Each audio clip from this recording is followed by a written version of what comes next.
Makasaysayang araw po sa ating lahat mga ka-champion. Ako po ang inyong Papa Bert sa ngalan ng mabilis, matino at mahusay na pamamaraan sa pangunguna ng ating action man, Honorable Mayor Isidro Sol. Ngayong araw mga ka-champion, ating tatalakayin ang makasaysayang araw na ito. Tunay na makasaysaya ng araw na ito dahil ipinagdiriwang po natin ang kaarawan ng ating minamahal at idolo ng marami, Reverend Father Francis Lucas. Ngunit, sino nga ba si Father Francis? Hindi ligid sa ating kaalaman mga ka-champion, si Father Francis ay isang missionary priest, activist, development leader, professor, consultant, mass media person, an agriculture advocate, environmental activist, communication expert, community and network organizers, international and national chairperson and moderator of conferences, board and chair of cooperatives, primary and federation, former executive secretary and spokesperson of the CBCP Commission on Social Communication and Mass Media, President at CEO ng Catholic Media Network, at iba pa. At alam niyo ba mga ka-champion na ito pong studio na ating kinatatayuan ngayong araw na ito mga ka-champion, si Father Francis po ang naging pangunahing sanggunian ng aming minamahal na punong bayan, kagalang-galang Isidro Sol, upang mabuo at ma-set up ang Easy Broadcasting Studio dito po sa amin sa lokal na pamahalaan ng General Nakor. Ngayon mga ka-champion, dahil alam natin na talagang si Father Francis ay very active, lalo na po kapag usapin sa mga panglipunan at social services.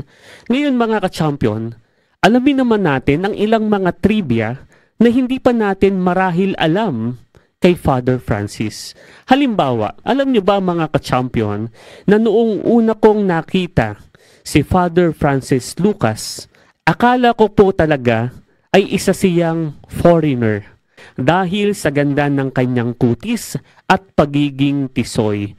Ngunit alam niyo ba mga ka-champion, trivia po muna tayo, na sa dugo ni Father Francis at sa Lucas family na mayroon silang pinagmulan ng iba't ibang lahi. Ang mga Lucas ba ay purong Pilipino ba? O ano Oo naman, kasi pinanganak lahat dito eh. So, Pilipinong-Pilipino. Pero yung lineage po ninyo?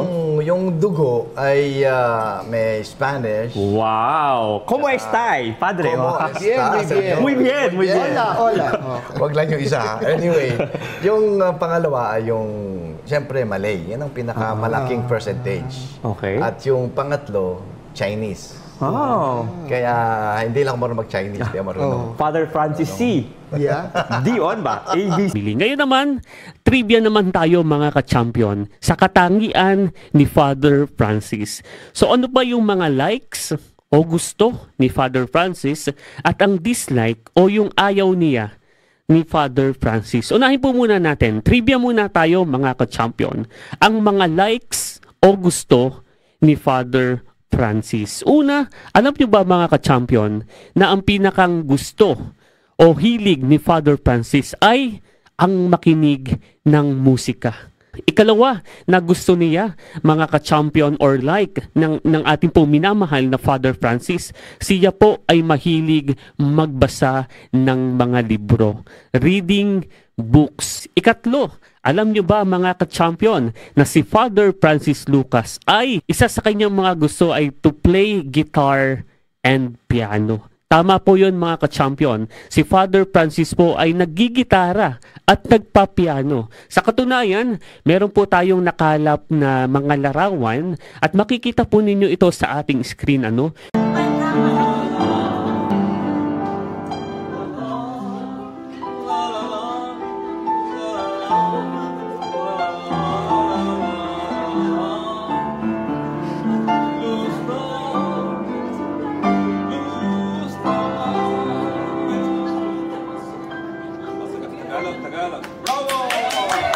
Iba pa mga ka-champion, trivia ulit tayo. Alam mo ba na gusto ni Father Francis na katangian ng isang tao ay ang gracious people o yung marunong magbahagi ng biyaya sa iba. Gracious people.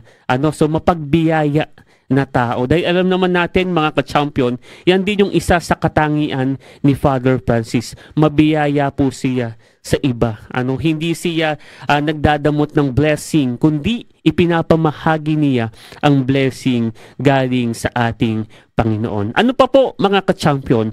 Bukod po dito, alam niyo ba na si Father Francis ay meron ding sense of humor? Kapag kasama po ninyo si Father Francis, madali po siyang magaan po yung inyong pakiramdam dahil siya po ay very down to earth. Isa pa, siya po ay merong sense of humor. Sa katunayan, panoorin po natin ito mga ka-champion. Ako po si Father Francis Lucas ng Catholic Media Network, presidente po. Gusto ko lang mag-istorya sa inyo ng konti. Alam nyo, sinasabi ng mga girlfriends ko, teka muna po. Linawin po natin yan. Girls who are friends. Yan, malinaw na po ha. Sabi, lalo yung mga NGO, yung mga nasa media, sasabihin, Father Francis, bakit nagpapatawag ka pa ng father? Wala ka namang anak. Naku, totoo po yan. Talagang hindi po ako nanganak. At wala akong pinaanak. Ano po? Anong kakong problema? Dapat daw tawag sa inyo, Francis na lang. Ay, kakawala tayong debate dyan. Sige, Francis kung Francis. Yung iba ko namang girlfriends, ulitin ko po. Girls who are friends, linawin po ulit ha. Ayaw nung ganon, sabi sa akin bakit? Kinakahiya mo maging pare? Hindi rin po ako nakakahiya yan. Magpatawag ka ng father. Sige kako, wag lang kayo mag-away. Father Francis. Nag-aaway na po yung dalawang nagdidebate. Kaya sabi ko, ganito na lang. Tahimik na kayo ha, tahimik. Ako na masusunod. Tawagin ninyo ko ng gusto nyong itawag, baliwala sa akin yan. Except, huwag nyo akong tatawaging Sister Francis o Mother Francis. So yun po mga ka-champion yung mga likes o gusto ni Father Francis. Ngayon, trivia po ulit tayo. Ano naman yung ayaw o dislike ni Father Francis? Alam nyo ba mga ka-champion na hindi naman ganun kadami yung aayaw ni Father Francis. At meron lamang siyang dalawa na aayaw na katangian. Una, ayaw po ni Father Francis ng trahidor or traitor o yung tinatawag na doble cara.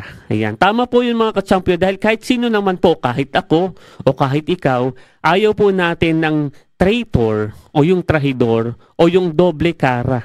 Dahil ito ay isang katangian, kilala naman po natin sa Biblia, katangian po ito ni Judas, trahidor, tinarahidor ang ating Panginoong Jesus. Ikalawa, na ayaw po ni Father Francis, bukod sa doble cara o trahidor, ayaw din po niya ng bad smell.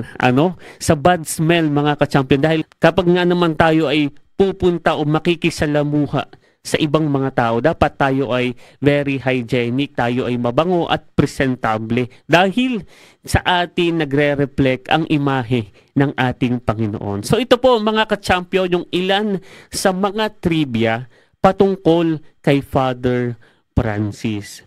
Ngayon mga ka-champion, dahil nalaman na natin ang ilan sa mga gusto at aayaw ni Father Francis, atin naman pong alamin paano nga ba nagsimula ang kwento at calling ng ating Panginoon para kay Father Francis? Paano po ito nagsimula? Sama-sama po natin itong panoorin, mga ka-champion.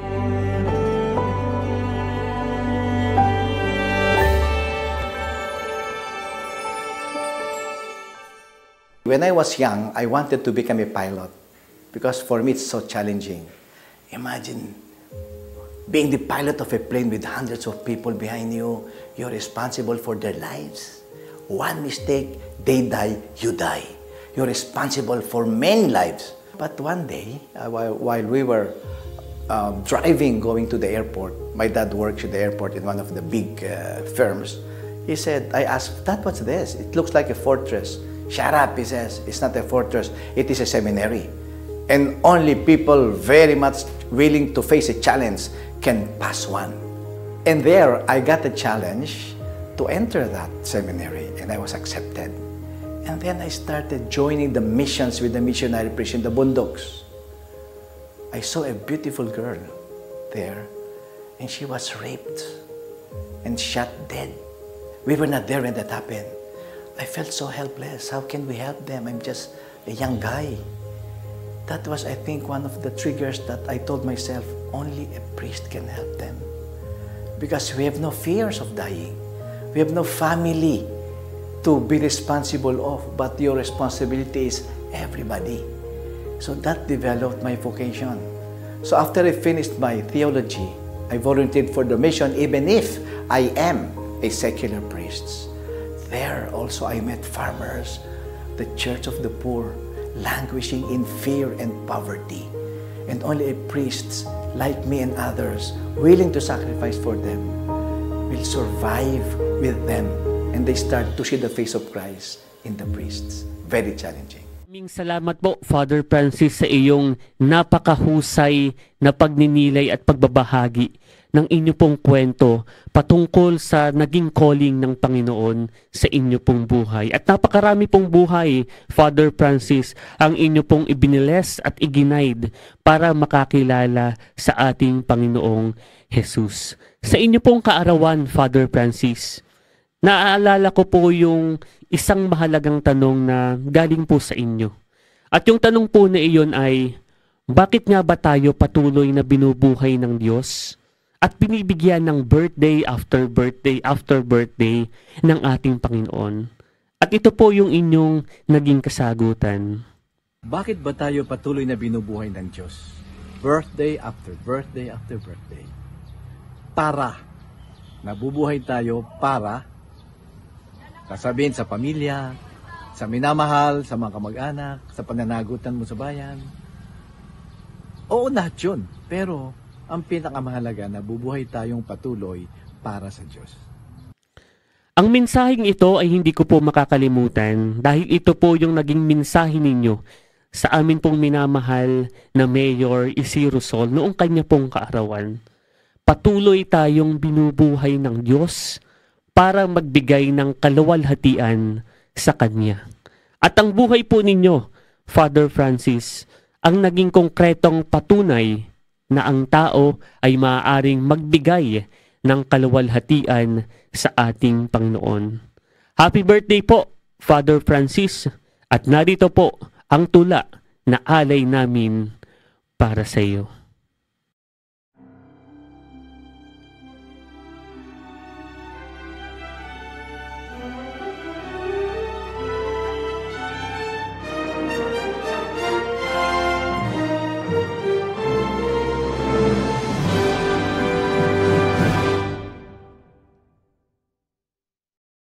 Ngayong araw ay ating ipinagdiriwang 75 taon ng kapanganakan ng isang paring mahal ng karamihan, Francis Bernal Lucas, kanyang ngalan.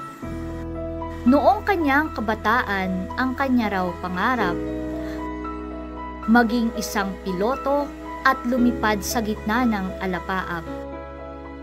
Subalit higit na malaking misyon ang kanyang niyakap.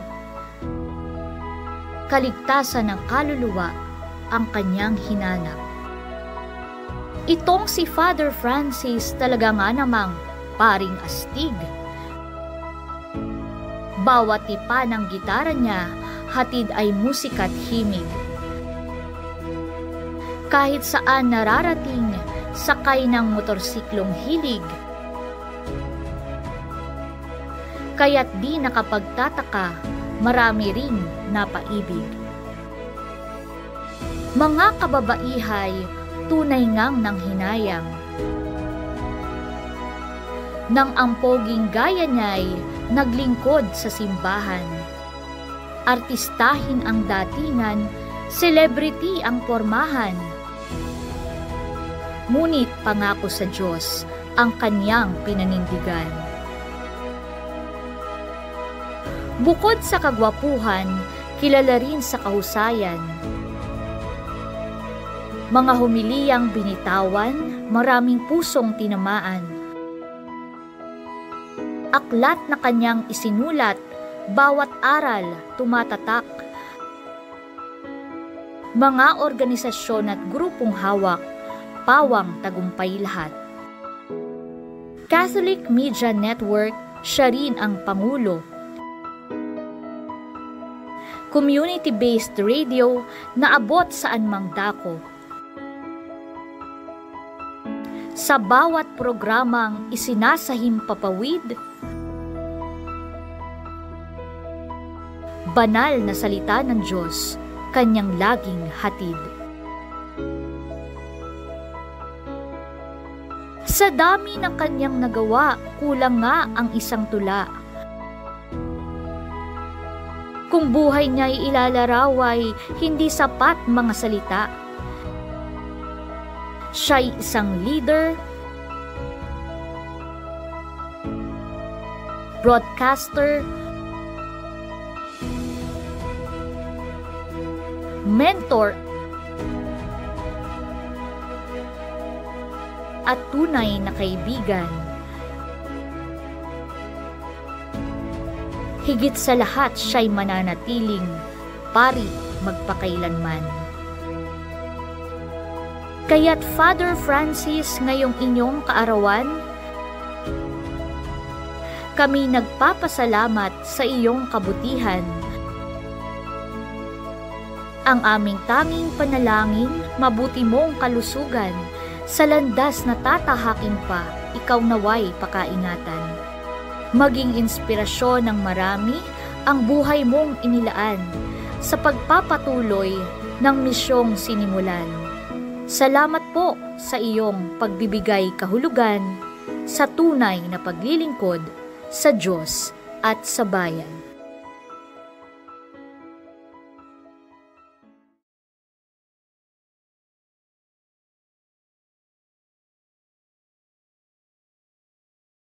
Ating tatay, kaibigan at mentor. Kasama natin ngayon na nagdiriwang ng kanyang 16 years. Nakaroon si Father Francis Lucas. Mamaya magbibigay tayo ng premyo kung naulaan nyo kung ilang edad na ni Father Francis. Nandiyan. Uli, nais kong batiin yung binanggit ko kanina, yung aking tatay, aking mentor at kaibigan, si Father Francis na nagdaraos ng kanyang karawan. Hinilingan natin yung ating mandapang na patuloy.